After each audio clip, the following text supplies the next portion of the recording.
to the Black Table, Black Star Network. My name is Greg Carr, and I'm your host. Here at the Black Table, we devote an hour every Friday to exploring ideas and subjects of special importance to African people and others fighting to build a better society. If you've been following us so far, every week we add layers to understanding how we place ideas, figures, politics in larger and larger contexts, so we can understand that everything local is affected by the global, it's affected by larger forces. And today we're taking the next step in that process, and it's a major step in that process. We're being joined today by Professor John Munro, who is at the University of Birmingham in England, a major scholar, worker, intellectual worker with expertise across the board dealing with social movements and intersections of race and U.S. imperial culture and international contexts.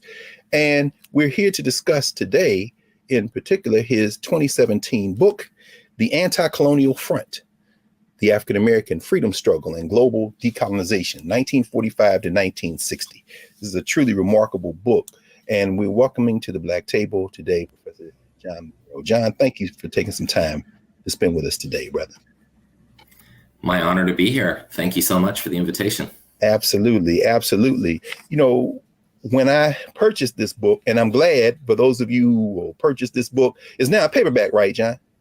It is a paperback now, yeah. Okay, because it was in hardback when it first came out. And, you know, my little HBCU professor salary, I'm in the academic bookstore. I'm saying, what is this? I picked it up and I couldn't put it down. So I had to get the book, man. I mean, it is truly a remarkable work. And if I understand correctly from what you've written, it began life as a dissertation. In fact, it began life apparently in a class you were in 2001, right? Where you actually encountered someone you actually got a chance to spend some time with, and that is, of course, the legendary Jack Odell. But before we get to any of that, help us understand some of your origins, man. Where you come from, and how did you get involved in this work, and how did you come to this intellectual work that produced the Anticolonial Front? Yeah, great. Well, you know, I guess another way of putting that question is, how does this white guy from Canada come to writing about African-American history in a broad global context? And I would say the short answer is my teachers. And I would say the longer answer is exactly one of the moments that you point to there that I kind of begin the book with, which is a really generative moment for me in terms of coming to this work and recognizing its significance. I was a returning student to finish off an undergraduate degree in the year 2000, 2001. And I took some history classes. I took a class on African-American history with Professor Karen Ferguson at Simon Fraser University in Canada. And it was through that class that I thought it was an interesting topic. But what I came to see in that class was the centrality. You know, when you live in Canada, you know the United States is an important country in the world. That part's easy. But what I came to understand was the significance of the Black experience in the United States to the history of the world, and actually understanding understanding racism and understanding resistance in the US was a really key sort of component to unlocking world history and getting that kind of deeper sense of global politics, as well as obviously the very significant politics within the United States as well. So that's what led me ultimately to meeting Mr. Odell. Karen Ferguson, in one of her classes, we had a small seminar, me and a couple other students, and she invited us to meet with Mr. Odell. I didn't quite know who he was at the time in 2001, and we were reading Penny von Eschen's Race Against Empire, which is a remarkable book of its own, looking at the international anti-colonial dimensions of the Black freedom struggle around the mid-20th century. And reading that book with Jack Odell was just such a formative experience, because that book, argues very strongly that anti-communism in many ways kind of snuffed out the resistance struggle that was coming out of the 30s and into the 1940s through McCarthyism. And there's quite a bit to say about that. But reading it with Jack Odell, it was also very apparent that Mr. Odell had been, indeed bruised by anti-communism, but nonetheless very much weathered through it and continued on to have, a significant influence in a number of different really important places in social movements across the 20th century. And so that led me to my great good fortune to have an opportunity to be a research assistant for Jack O'Dell, organizing his papers primarily. For some of them are at the Schomburg, and a lot of them are going to be at the Tamiment. So both in New York. Oh, excellent. At NYU. Yeah, exactly. Glad to hear that. And then a lot of folks won't know John H. Jack O'Dell, but they will know his handiwork. I mean, I didn't know him either until I was an adult and realized, having worked on the Jesse Jackson campaign in '84 as a sophomore at Tennessee State, if you pull on Operation Push or Jesse Jackson or Martin Luther King and Brett, out falls Jack O'Dell. How does this guy become somebody we just don't hear about all the time? And you actually were his research assistant, John. Yes, indeed. And what that meant, Greg, was that I would go over to his house, him and his partner, Jane Power, also an important historian, activist, and intellectual as well. And I would go over to their for a year. I went over to their house every week, and I would work with the papers and begin to organize stuff.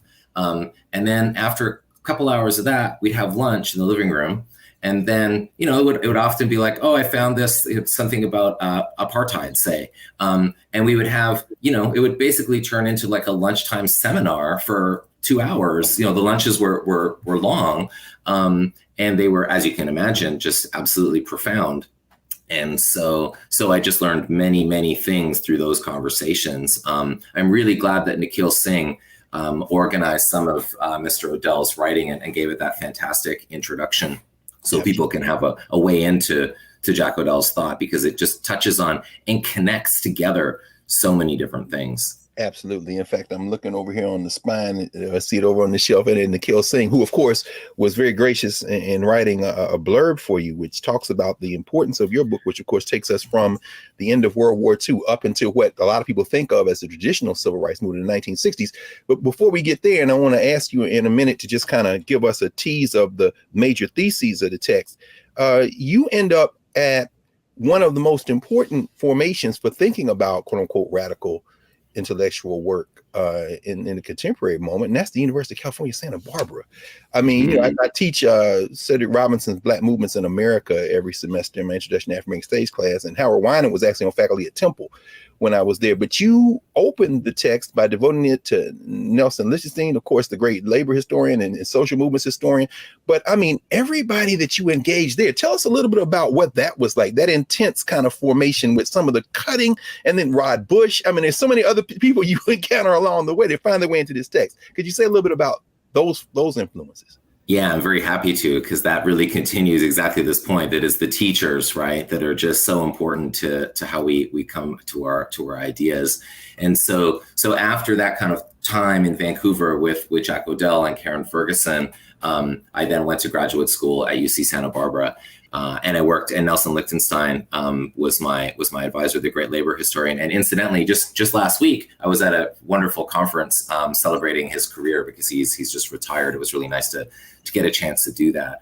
But of course, at UC Santa Barbara, I also had the opportunity to work with Cedric Robinson and George Lipsitz, Howard Winan, Alice O'Connor, a number of just, incredible mentors and scholars. And of course, we are all, diminished by the loss of Cedric Robinson.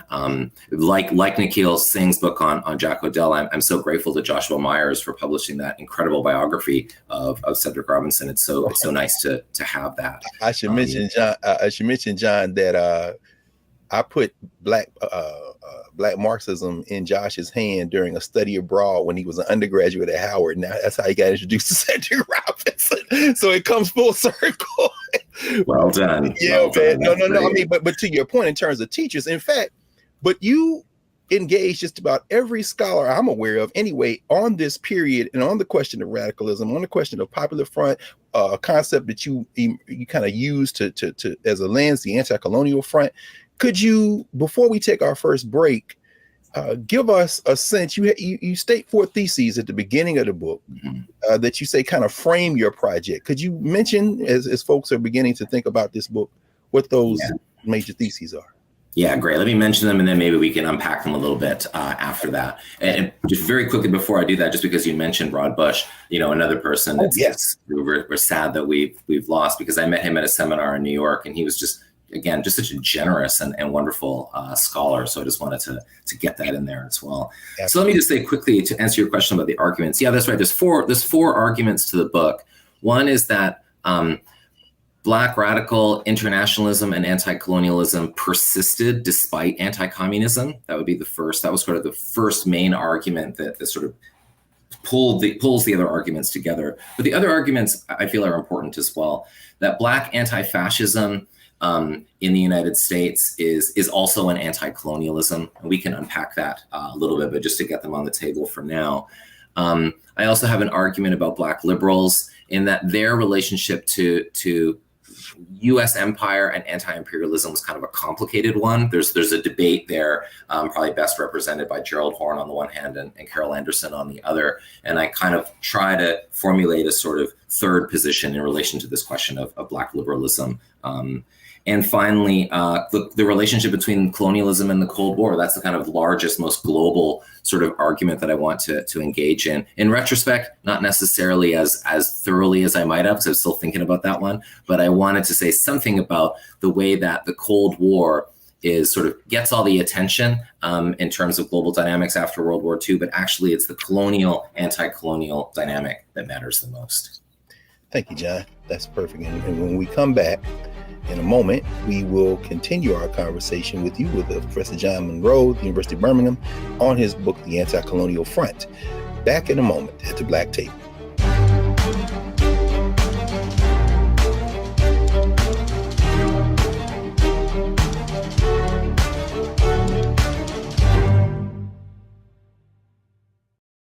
Can you believe the nerve of these Republicans? They only want to block progress for our community. They talk about cutting Medicare and Social Security. They played politics with veterans' health care. They voted against the George Floyd Justice and Policing Act and funding for our HBCUs, and against lowering prescription drug costs for our seniors. These Republicans keep trying hard to stand in the way, but President Biden, Vice President Harris, and Democrats won't let them. They are delivering for us. The Democratic National Committee is responsible for the content of this advertising.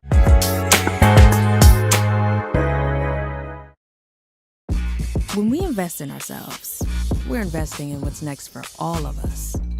Growing, creating, making moves that move us all forward. Together, we are Black beyond measure.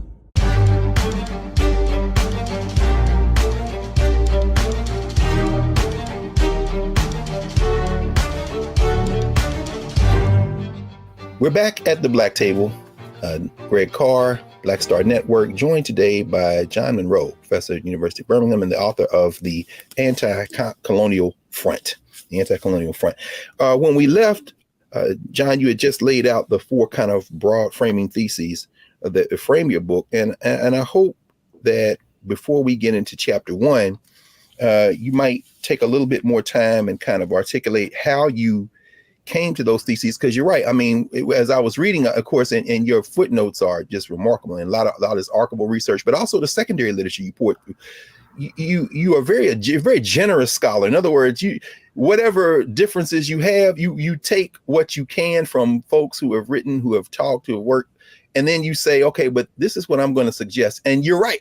Immediately between Carol Anderson with Bourgeois Radicals and Gerald Horne, you don't really, could you walk us through this? And for folks who might not know what we're talking about so far, one of the things that you really emphasize is you can't understand here in the United States, for example, Brown versus Board of Education, the Montgomery bus boycott, any of the so-called civil rights movement without framing it against what is happening in the world after the end of World War II, the formation of the international imperial structures that kind of renew themselves, the UN, the World Bank, the International Money Fund, however you want to put it, and all of the anti-colonial movements that are opposing the colonial reconfiguration that happens after World War II. Could you help us understand why that period from 1945 to the 1960s is so important, and why we don't talk about it as much as we should? Because, here in the US, we think about boycotts and marches, and it's like you can't understand that without the global context.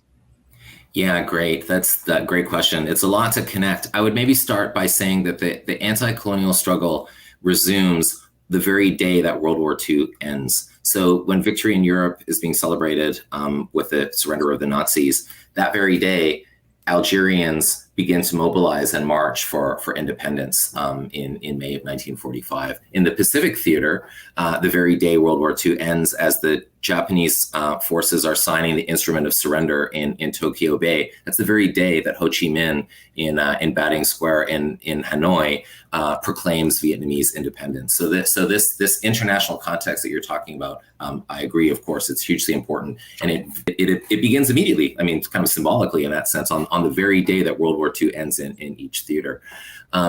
So this frames and kind of connects a number of issues that are happening in the United States. And of course, the Black freedom struggle in the United States, as your viewers will know very well, does not begin with Brown versus Board of Education. The Black radical tradition and other traditions of Black resistance go back to 1619, if you want to date them to there, but in different sort of articulations over time.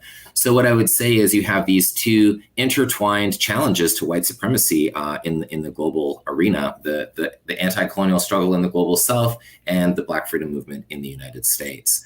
To answer the other part of your question, I would say, why are these phenomena less connected, or are not always as strongly connected as they might be? I mean, one way it kind of makes sense is that we often understand things in a national frame, and there are things to be seen by understanding African American history in a U.S. national frame. There's important dimensions that that could get blurred out if we're only and always situating things in the global context. But that said, there's been a lot of attention within the national context, and I feel like one useful way to think about it, and again, this is very much a lesson from Jack Odell and others that I've learned, is that the global context matters for thinking about national histories in any number of situations.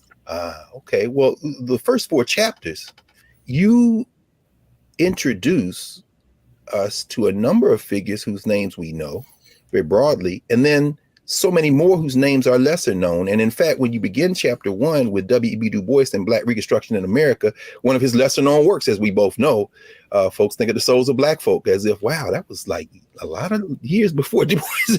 But by the time we finish those first 4 chapters, you've taken us from Du Bois and the anti-colonial movement that is moving. And in chapter 2, you go to the 5th Pan-African Congress in Manchester and give us a peek as to what's going on in England with these African students and so many other folks, which, by the way, found fascinating, this preliminary meeting that was proposed by Du Bois at the Schomburg Center, which was fascinating because there are a lot of Howard University faculty who respond there, in terms of William Leo Hansberry and others. And then chapter 3, you draw attention to something that I think some of our viewers have probably never heard of: the first SNCC, the student Nonviolent Coordinating Committee is the second SNCC. I mean, you got the Southern Negro Youth Conference, and a very important lecture that Dr. Du Bois gave on the campus, correct me if I'm wrong, I think it was Benedict College in Columbia, South Carolina, Behold the Land. I think about contemporary in Georgia and Mississippi and people saying, you can't flip the South. Du Bois said the future of America is in the South, to these radical students, and Adam Clayton Powell and others who are there, these formations. And then that last chapter in this first cluster, when you talk about Marxist anti-colonialism, you focus in on some very important publications, Paul Robeson's Freedom, of course, Political Affairs, which, the house organ in some ways of the Communist Party USA, and then the Crisis magazine. I mean, help us understand how these figures who we often hear about, Paul Robeson, W.E.B. Du Bois, Jackie Robinson, who we'll talk about a bit later, how they connect to this larger world, and how we really can't understand what we're usually taught in this country about them without placing them in this context you've placed them in. Yeah, great. Again, a lot of things to connect up here, but I think Dr. Du Bois is at the center of much of this. And, it's interesting, you write a book and then some time passes. And then if you think back on it, because, when I was so grateful to get your invitation to speak with you, I was thinking, okay, I got to think, to the book. It's been a little while since it was published. Sure. And I feel like one of the through lines of the book is actually Black Reconstruction. I kind of begin that first chapter with it, and it keeps coming up in different places. And the analysis that Du Bois puts forward there, of course, again, clearly one of the most important generative social histories we have, full stop, but that also puts abolition democracy during Reconstruction in a very international context and looks at it very much as a challenge to imperialism as well as a challenge to white supremacy in the South.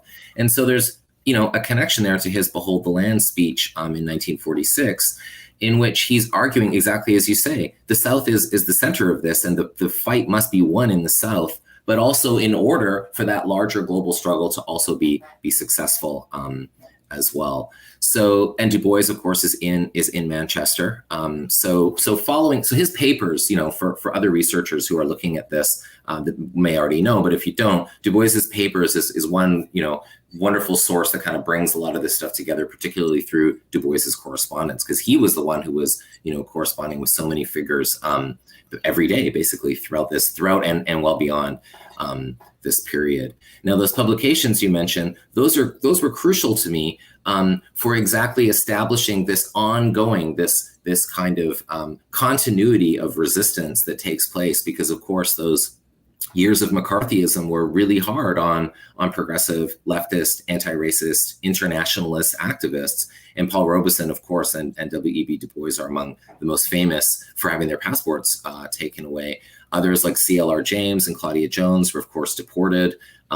Esther Cooper Jackson and James Jackson's family suffered, directly through repression within the country. There are, of course, many examples of this. So the question becomes then, how do you explain and how do you track as a historian this ongoing conversation? And I feel like those three publications, that each one has a distinct politics from the other, are real ways of kind of bridging those years and showing that the African American focus on issues of imperialism is absolutely a through line throughout this whole period of McCarthyism. McCarthyism does not shut this down. So John, okay, help me, because there's gonna be a lot of people who say, when I think NAACP, I think voting rights, I think, but you attach the NAACP through the crisis and beyond to the anti-apartheid movement in South Africa. I think a lot of times when people think about the civil rights movement in the United States, we don't think about it in an international context. This may be, for example, the first time some people have heard of the Pan-African Congress as a concept in Manchester. So could you help us? And then, of course, overarching all of this, some people may say, what's McCarthyism? There's this anti-communist thrust in the United States. Could you help us understand the kind of the fact that all of these organizations, regardless of their individual political positions, kind of all were working in this global struggle? Because we usually don't think about them that way, at least not in the kind of conventional narrative. Yeah, another great question. So I would say for your viewers, one shorthand way of thinking about McCarthyism is just think of it as the critical race theory paranoia of the 1950s, like a certain figure, the critical race theory today, communism back then, that's essentially mobilized to shut down any challenges to a given system of power, to shut down any challenges to the gendered, racial, and class ordering of things in a society like the United States. So that's kind of the work that it's distinct and different, but I think that works as a comparison, I think, just in the way that it's meant to shut down any kind of opposition or even reform, not even just radical challenge, but even moderate challenge as well. So this is how these distinct traditions work then, and how they all are managing to continue this conversation. So briefly, I would say, for the Communist Party, and that's through the magazine Political Affairs. So they are, they're relentless in their criticism of capitalism, imperialism, and the United States, of course, the capitalist imperialist system within the United States. Paul Robeson's Freedom shares many of those commitments, but they have a more specific anti-racist sort of agenda, which you can see more prominently. So it's not that they necessarily disagree, but the emphasis is different. And I think this is why Freedom is such a remarkable and generative work to look at, because it's fundamentally an anti-racist publication of the Black freedom movement that very much has a critique of capitalism and imperialism. Now, the crisis, the NAACP, so this is where the Black liberals come in, and white liberals who are writing for this publication as well.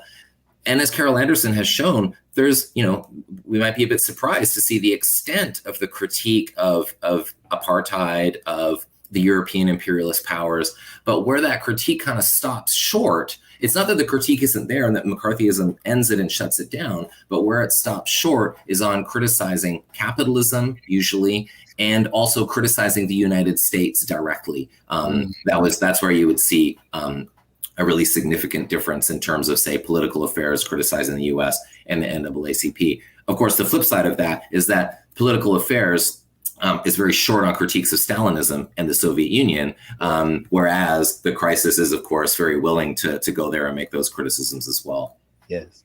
Well, We're going to pause here, John, just for a second to take a break. And when we come back, let's dig deep in that, because when you get to chapter 5, you really do put this on the table, this confrontation with some of the contradictions here in the United States that these freedom fighters are fighting. And then we'll talk more about that in a moment.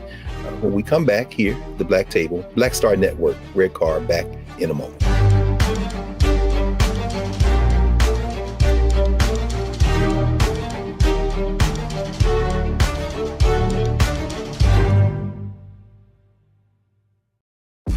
When we invest in ourselves, we're investing in what's next for all of us.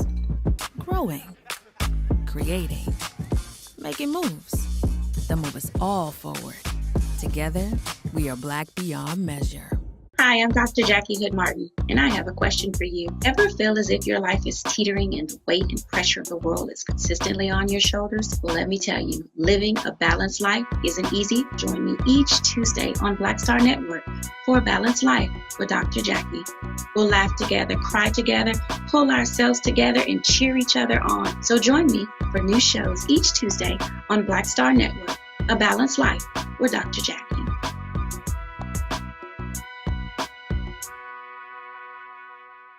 Can you believe the nerve of these Republicans? They only want to block progress for our community. They talk about cutting Medicare and Social Security. They played politics with veterans' health care. They voted against the George Floyd Justice and Policing Act and funding for our HBCUs, and against lowering prescription drug costs for our seniors.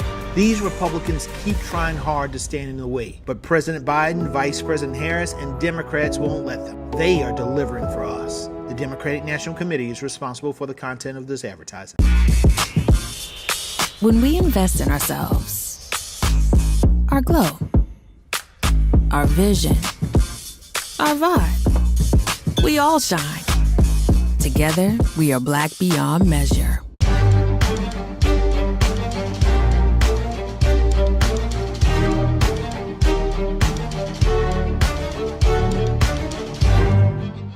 Welcome back to the Black Table. We are deep into a conversation with Professor John Munro, author of the book, The Anticolonial Front. And when we left, Prof, we were coming into your chapter 5, Resilient Resistance, the Uneven Impact of Anti-Communism. And could you kind of help us, before we get to chapter 6 in the Bandung world, all of these actors, like you say, Paul Robeson, and you talked about a little bit in terms of the Smith Act. You talk about how they're called before Congress. If it's Claudia Jones or CLR James, they're deported. But there are even some characters in this drama whose names we know probably better than any of these folks, like Jackie Robinson and Langston Hughes. How could you talk about what the climate was like in the 50s with this McCarthyism and the Smith Act, and how this really, this attack on freedom movements and social movements in the United States has to be placed in this larger context? Yeah, it's hard to imagine just how difficult it must have been, especially for Black figures in the United States who are dealing with, who are trying to have careers, and live their lives under the conditions of open white supremacy on the one hand, and then anti-communism on the other, combining to, again, in an attempt to stifle any kind of critique. So we might say more moderate figures like Jackie Robinson is trying to negotiate this and navigate this, and and obviously later has some regrets about how that went in terms of what happened to Paul Robeson, for instance, and the ways that Black intellectuals, artists, athletes were made to the price of the ticket, was that they had to some degree, at least outwardly, conform with the kind of the Cold War order, I guess we would say. So I feel like the first thing is just to try to emphasize just how difficult it must have been for everybody. And it would be really easy for somebody like me again, a white guy from Canada in the 21st century saying, oh, this person wasn't sufficiently brave in the face of this. That doesn't seem like a very productive way to approach this, but rather to just try to understand the politics of the moment and how people got through them. That said, remarkable bravery was also very much in evidence on a number of these figures. I mean, Robeson, we take anybody you like, but Robeson is a classic example, as you know so well. He was, one of the greatest celebrities and intellectuals and artists and most recognized of his age. And for him to be such a critic, to such a degree, and obviously the impact that had, the negative impact that had on his career, his mental health, it's something to behold. I was part of, I just mentioned briefly that when I lived in Vancouver, I was part of a group of people who did an oral history around the when Paul Robeson came to the U.S.-Canada border. Yes. And sang, and we had an event to sort of mark the 50th anniversary of that. And Danny Glover came and he gave the same speech that Robeson gave back at the time. And it was just, absolutely so moving and so remarkable. So this was the politics of the moment, and this was how a number of these figures, Jack O'Dell and Claudia Jones, of course, is deported. But what does she do when she gets to the UK? Resumes organizing, founds the Carnival, becomes one of the most important figures in the anti-racist fight there as well. Yeah. So this global dimension matters, and many of the activists in the Black freedom struggle continue to insist on its importance throughout this whole period, despite the real difficulties that were put in front of them. Absolutely. In fact, let's take it international for the remaining few minutes of this block. And of course, because this is everywhere, streaming everywhere, shout out to the homies in Notting Hill and the Carnival and Claudia Jones, who, as we know, Carol Boyce Davies in her book reminds us, is buried in the same cemetery left of Karl Marx, literally. So, man, but by the time when you dig into the Afro-Asian Conference, the Bandung Conference, Bandung World. I mean, think about, Malcolm X, who was in prison as part of this, listening to Paul Robeson recordings, modeling speech after Paul Robeson, friends with Adam Clayton Powell, who is, finds himself caught up there. And then Richard Wright writes a whole book about, could you talk a little bit, not only about the Afro-Asian Conference and the meaning of the Bandung World, with a lot of leaders whose names we know, but then in the following chapter, one of the folk who is involved in the Pan-African Conference of 1945, Kwame Nkrumah, sends a call out for everybody to come home, and Alphaeus Hunton and Dorothy Hunton and then Du Bois's and Maya Angelou end up in Ghana of all places. And then by the time you walk us through that, could you help us understand and continue to expand that global network that you so brilliantly map out in these chapters? Thank you. Yeah, I mean, the connections from Bandung to Accra are multiple, from Indonesia to Ghana.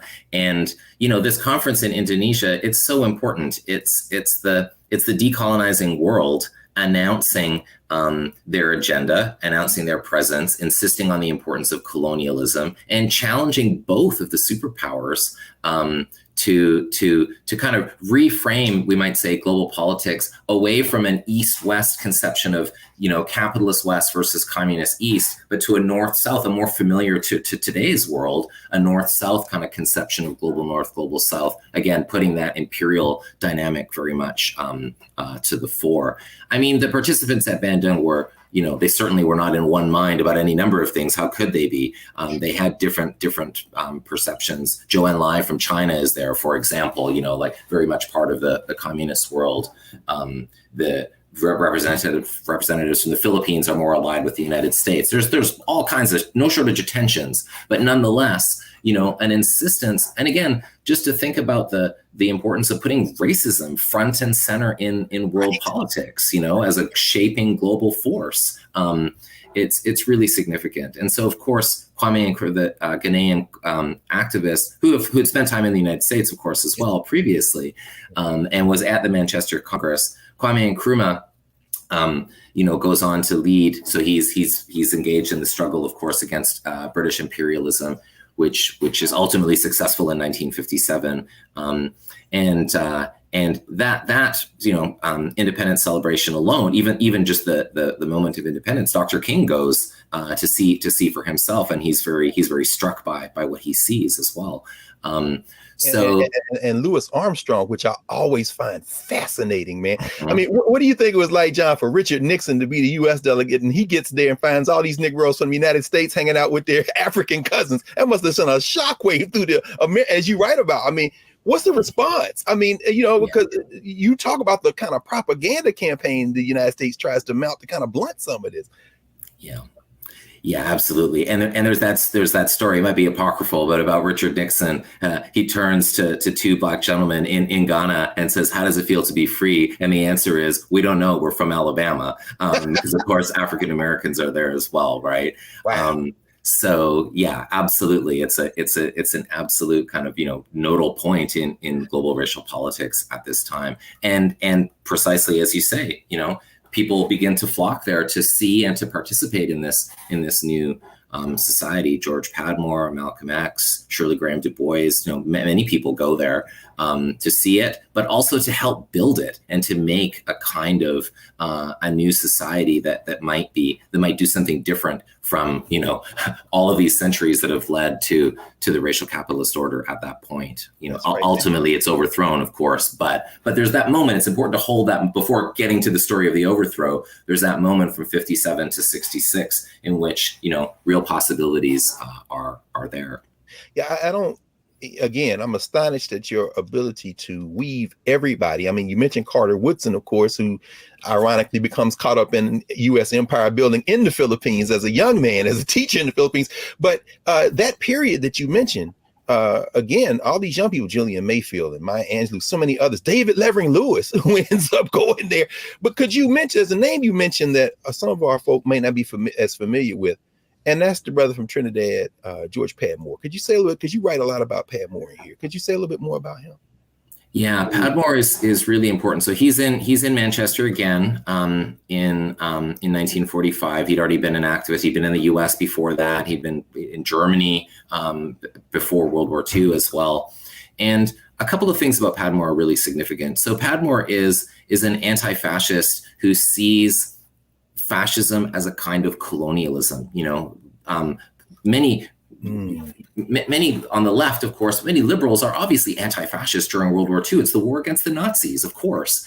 But what Padmore is careful to do is to say, okay, yes, this is an enemy that must be fought, and he's a very principled anti-fascist. But let's not let something like British imperialism off the hook as we do that. Let's rather see, without collapsing them into the same thing, the British Empire is not Nazi Germany, but let's see the kinds of structural resonances between them and insist on those as part of our politics. So he's just incredible at weaving a kind of nuanced, but nonetheless but very well explained sort of politics throughout. And he goes to Ghana, and he's a really important figure and really close to Kwame Nkrumah in building the new Ghanaian society after 1957. And then, as you say, John, and this is, I think, is interesting, bringing it kind of full circle as we kind of tease what we're going to talk about in the final block. You begin this work, as you say, close reading of Penny Von Eschen's Race Against Empire, with the Council of African Affairs with Jack O'Dell. The illusion, in some ways, that the anti-communist movement in the United States and Great Britain, wherever, smashes all this momentum. It doesn't come to an end, does it? I mean, it does survive, but what happens there as these kind of forces begin to convene against these anti-colonial forces that are also convening? Yeah. So should we take that up after the break, or have we got a minute for that now? Yeah, that's right. In fact, yeah, that's right. Hey, you all. That's a great question. Well, it's a 300-page book, and you all had to get the Anticolonial Front. Trust me, it's well worth it. So yes, when we come back, we'll pick up with that with Professor John Munro, his book, The Anticolonial Front, The African American Freedom Struggle and Global Decolonization, 1945 to 1960. Back in a moment at the Black Table.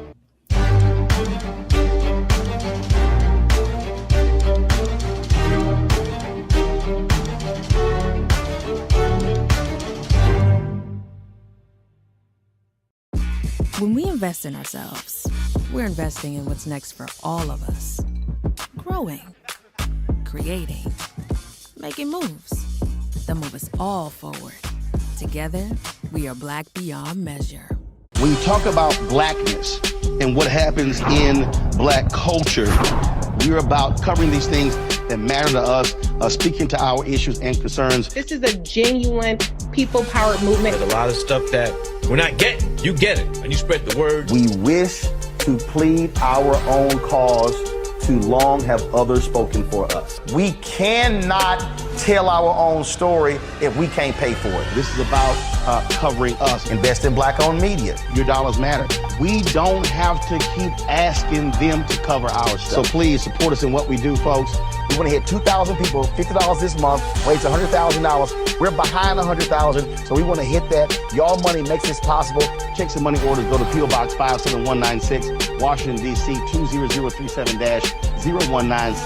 The Cash App is $RM Unfiltered. PayPal is R Martin Unfiltered. Venmo is RM Unfiltered. Zelle is roland@rolandsmartin.com. Can you believe the nerve of these Republicans? They only want to block progress for our community. They talk about cutting Medicare and Social Security. They played politics with veterans' health care. They voted against the George Floyd Justice and Policing Act and funding for our HBCUs, and against lowering prescription drug costs for our seniors.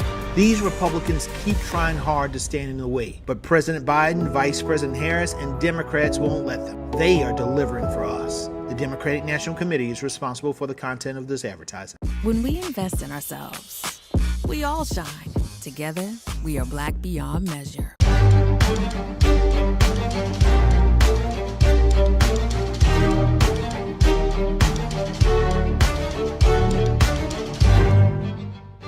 We're back at the Black Table in our final segment session with Professor John Munro, University of Birmingham. And when we left, we were just about to get into the reaction to this global anti-colonial movement. There were a lot of Black people involved, but there were a lot of non-Black people involved. So, John, help us, man. What happens to this movement? Because a lot of people are hearing about this movement for the first time, man. Yeah, sure. I mean, you can see, people like Stokely Carmichael would be a good example, who bring these politics forward, who as a young person are around kind of Communist Party circles and bring these kind of politics forward into the 1960s. The Black Panther Party, of course, is a great example of a kind of continuation of this. Malcolm X is, among other things, a great internationalist, and obviously the influence of his politics, can't be, you can't say enough about the influence there, of course. One place I would point to but to see a bit more specifically the kind of political formation I'm talking about, calling the Anticolonial Front and its resonance.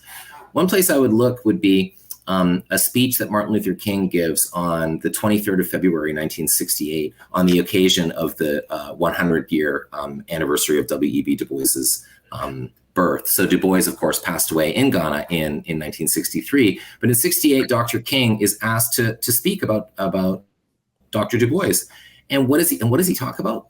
Black Reconstruction. That's what the talk is about. And it's a conference. It is also a meeting, and it was a meeting that was organized in part by Jack O'Dell as well, and the Freedom Ways group, who comes sort of kind of another generation coming out of the Freedom publication, are there. And it's widely available. People can look it up, the speech that Martin Luther King gives there. But in fact, I think they published it in, was it after they did it in Freedom Ways, it came out in Black Titan, was it honoring Dr. Du Bois? Yeah, there you go. Exactly.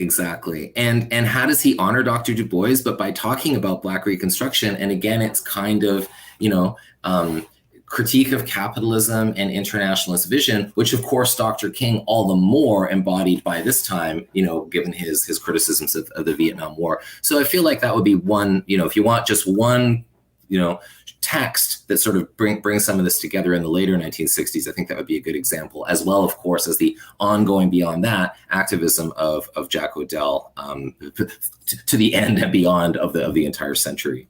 In fact, that's perfect, John, as we kind of begin to wind things up. At the end, in the epilogue of the book, you talk about, you raise this, you make this assertion, you say, if neoliberal times are imperial times, there are also tragedies. And you talk about the fact that, the price of freedom, the price of liberation is really struggle. And the tragedy in some ways is the price of freedom as well. Could you talk a little bit about how you see the contemporary world and movements? You talk about, for example, Great Britain and the United States coming together. And we had Maribel Mori on a few weeks ago in her book, White Philanthropy. She talks about Andrew Carnegie and how they wanted to have this Anglo world come together. And here we are in 2022, and we're seeing these kind of global imperial formations continue to try to keep people oppressed. And the legacy of the Anti-Colonial Front isn't just the 60s and 70s. Could you talk about how you see that new iterations of it coming today? Because you write about some of that at the end of the book. Yeah, gladly. I mean, I would think that the George W. Bush and Tony Blair's war against Iraq is an excellent example of that, a more recent example of that Anglo world in action. And what better sort of lens to view that through than one of anti-imperialist critique, you know? So I feel like, yeah, I've written a book about, you know, these figures, but I'm mostly a student of them, really. They have a lot to teach us about contemporary politics, as well as, you know, they're interesting figures to think about an era in history, and that's important too.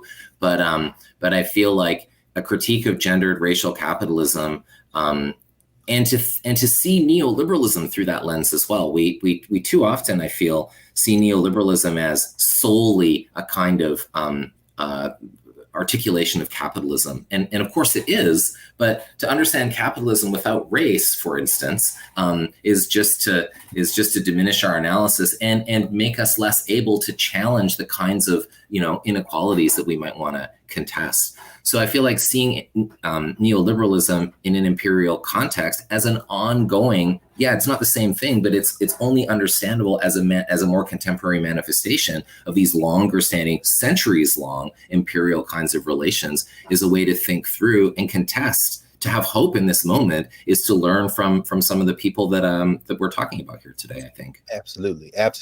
And one of those people, of course, a man you are able to apprentice with, he and his partner there, Jack Odell, as you mentioned. You write about his democracy charter.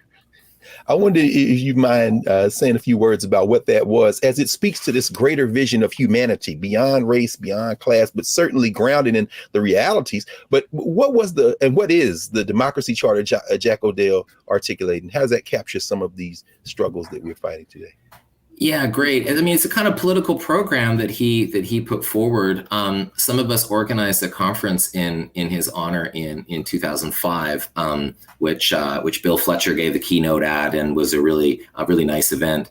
And there and in some other places. And there's also, I should importantly note, in the book that Nikhil Pal Singh has edited, there's a copy of it in there, so your listeners can check that out, and I recommend that they do. And it's essentially a kind of, you know, I would maybe call it, you know, Jack Odell was sort of a child of the New Deal era, and it's sort of bringing forward some of the social democratic spirit of that era. But I would say, you know, very much imbued with more kind of more significant political content in terms of, again, drawing together these structures which sometimes we think of as racism, capitalism, homophobia, sexism, and to think about the way that if we have a concern about any of them, if we have an opposition to any of them, then we need to think about them together. And that's the kind of, you know, with a program that sort of demands, that's what the Democracy Charter puts forward. And I feel like it's a really significant document for all of us to study and discuss and debate as well, not necessarily just to read and agree with. Yes, absolutely. Well, I want to take just a minute or two, because while you're teaching across the pond, you're actually traveling among other places this summer here in the States, to ask you about what you're working on now. Because I know, you know, as Duke Ellington often says, one of those guys with Dizzy Gillespie and Louis Armstrong, they tried to send out to blunt edge some of this stuff. But in the 50s, you said, well, what's your favorite work that you're working on, Duke? He's the next one. So what you working on, man? I would say that a few different things, but the key thing I would say is I'm working on a project that I'm really excited about. It's called the Imperialism Syllabus. And this was something that appeared in digital form on the Public Books website. And myself with a friend and colleague, Radhika Natarajan, who's a historian at Reed College. She's a historian of the British Empire. I'm a historian, of course, of the United States. And it's a public sort of document that appears online, and it's a way of just sort of drawing together some themes about imperialism and suggesting some readings in reference to them. But we're starting to work on kind of shaping this into a book, and it'll be an interesting kind of book because it's meant really for popular engagement. And so we'll be writing up sort of encapsulations of the different themes that we looked at, slavery, settler colonialism, the Cold War, a bunch of different themes that can be connected through thinking about imperialism. So we're working on that, and I will be meeting with Radhika and bringing that project forward. So that's the main next thing at the moment. Well, thank you, John. In fact, I was thinking about this in terms of using the Anticolonial Front in the classroom, and all kind of exercises came to mind. And one of them I thought about was, have students don't touch anything in the book but the index. Go through the index and check off all the names you know, and then say a little bit about why you know them. So, I mean, Lorraine Hansberry is in there. Mary McLeod Bethune is in. These are names we know. And then as we go through the book, find out how your vision of it would change. Let me ask you, have you gotten any feedback from folk who have used the book in the classroom or as a teacher yourself? How have your students kind of reacted to the themes you bring up, the scholarship you've done, and the connections you've made? And do you have any words for students, and not just people who are in formal education, but folks just learning generally about how to, undertake this study to understand the relationship between this historical research and our contemporary struggles? Yeah, I mean, that index exercise is wonderful, Greg. Thanks for what a neat way to approach any book, really. So I'll be taking that, among other things we've talked about. That'll be one of the things I'll be taking away with me here. But I mean, yeah, I would hope that if people are using it in the classroom, that they can talk through exactly some of the things following from your great questions here around making these connections. People know that there was a civil rights movement in the United States. Like my students in the UK certainly know that. And they also know that England had an empire, but they don't necessarily think that there's a relationship between those two things. So I think like kind of some of that connective work, and again, with a mind towards how we're going to challenge these things in the present, as you and I are talking in the wake of several horrific instances of gun violence in Buffalo and in Texas, for example. What are we going to do about this? How are we going to contest this stuff? And when it seems so hopeless. And I feel like looking to some of the figures and some of the examples of people who also worked and operated under very, very difficult circumstances politically are places we might look. Yes. Very powerful way to end it for now, John. And I hope you will join us again, brother, because I had a whole line of questions even around just Lorraine Hansberry that I wish we could have gotten to. So if you can squeeze out another hour to spend with us at some point down the line, I hope you'll come back and join us. But thank you for the time you spent today and for this remarkable work and for your life of study and practice to date. Thank you for joining us, John. Oh, well, my pleasure. What an absolute, again, honor and treat it is to get a chance to talk with you. Thanks again for such perceptive and wonderful questions. Oh, no, with pleasure, man. Work like this deserves people to pay serious attention to it. So, man, thanks again. Okay, well, we've been joined by Professor John Munro of Birmingham University. We've been discussing his book, The Anticolonial Front. I encourage everyone to get this book, to read it, to study it. And we will be back at the Black Table in a moment. We'll clear the table and get ready for next week. Back in a moment, the Black Table, Black Star Network.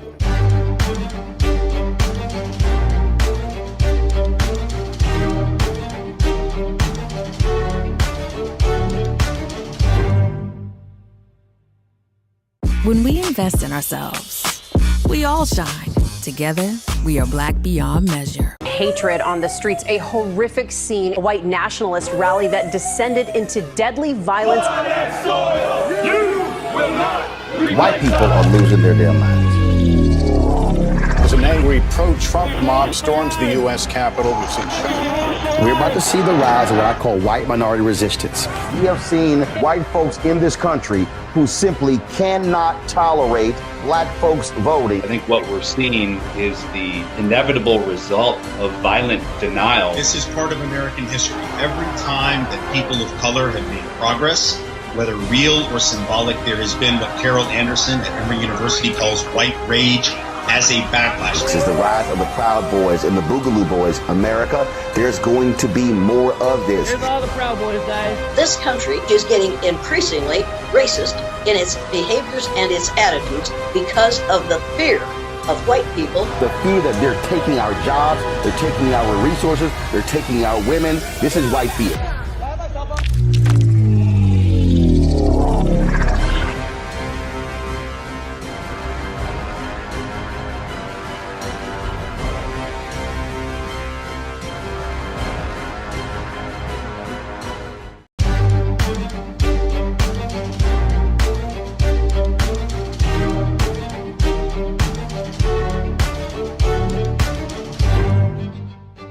Welcome back to the Black Table, Black Star Network.